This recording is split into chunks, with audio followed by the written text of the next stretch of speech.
जब भी रावण का नाम आता है तो हमारे दिमाग में सिर्फ एक ही तस्वीर बनती है, लंका का राजा, अहंकारी और सीता हरण करने वाला राक्षस। लेकिन क्या आप जानते हैं कि वही रावण महादेव का इतना बड़ा भक्त था कि उसने उन्हें प्रसन्न करने के लिए अपने ही सर काटकर अर्पित कर दिए। और उसकी एक ही जिद आगे चलकर बनी वैद्यनाथ ज्योतिर्लिंग की कहानी। रावण सिर्फ लंका का राजा नहीं था, वो बहुत बड़ा विद्वान भी था, वेदों का ज्ञाता, महान तपस्वी और महादेव का सबसे बड़ा भक्त। उसके मन में एक विचार बार बार आता कि अगर महादेव स्वयं लंका में आकर विराजमान हो जाए तो लंका को कोई कभी हरा ही नहीं पाएगा। और उसका यही सपना धीरे धीरे उसकी सबसे बड़ी इच्छा बन गई। रावण हिमालय की ओर निकल पड़ा। फिर उसने महादेव को प्रसन्न करने के लिए कठोर तपस्या शुरू कर दी। दिन बीत गए, महीने बीत गए, साल बीत गए, पर महादेव प्रकट नहीं हुए। और फिर रावण ने कुछ ऐसा किया जिसकी कल्पना करना भी मुश्किल है। रावण ने महादेव को अपना पहला सिर काटकर अर्पित कर दिया, फिर दूसरा, फिर तीसरा, और ऐसे ही एक एक करके जब वो 10वां सिर अर्पित करने जा रहा था तब पूरा ब्रह्मांड कांप उठा और महादेव प्रकट हो गए। महादेव ने कहा, रावण, तुम्हारी भक्ति ने मुझे प्रसन्न कर दिया है। तो रावण ने धन नहीं मांगा, राज्य नहीं मांगा।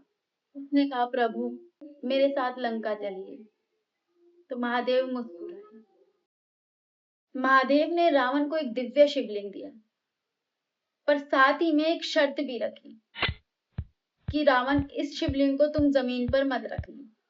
रावण ने तुरंत हाँ कर दी। उसे लग रहा था कि लंका अब अजय हो जाएगी। जब देवताओं को पता चला तो स्वर्ग में चिंता फैल गई कि अगर महादेव लंका पहुंच गए तो रावण को हराना लगभग असंभव हो जाएगा। तो देवताओं ने मिलकर एक योजना बनाई। रावण शिवलिंग को लेकर लंका की ओर बढ़ रहा था। तभी उसे एक ऐसी समस्या आ गई कि उसे शिवलिंग किसी और को पकड़ाना पड़ा।